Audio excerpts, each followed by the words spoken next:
Eh bien, de fait, depuis de très nombreuses années, je m'intéresse à tout ce qui concerne le développement de Nantes Métropole, et tout particulièrement ce qui concerne la qualité de vie de nos concitoyens, et notamment dans l'agglomération.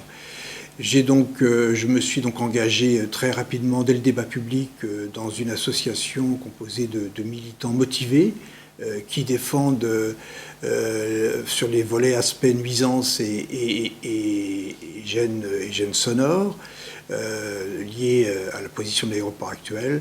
Et bien évidemment, en 2004, l'incident de la Luxor Air, que j'ai vécu de très près, et qui aurait pu se terminer de manière catastrophique, a renforcé mes convictions et m'a amené à m'engager encore un peu plus au sein de cette association. Alors, le transfert de l'aéroport, pour moi, est d'un intérêt global, comme toute opération de développement durable digne de ce nom. C'est donc un intérêt à la fois social, économique, financier, environnemental.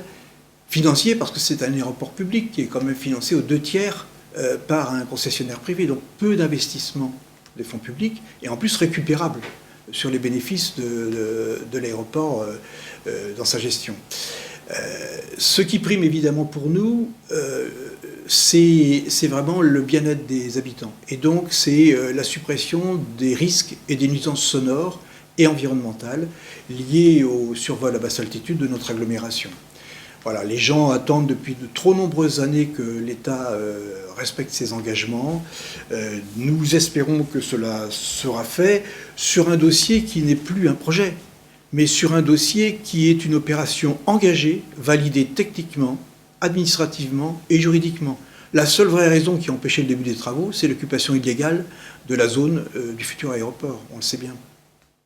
C'est une consultation qui n'a pas de caractère décisionnel.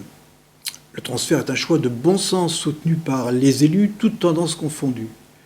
Donc, cette question-là, il faut la poser à l'État, qui est porteur de ce projet, qui a été reconnu d'utilité publique, puisque c'est lui qui devra décider après la consultation.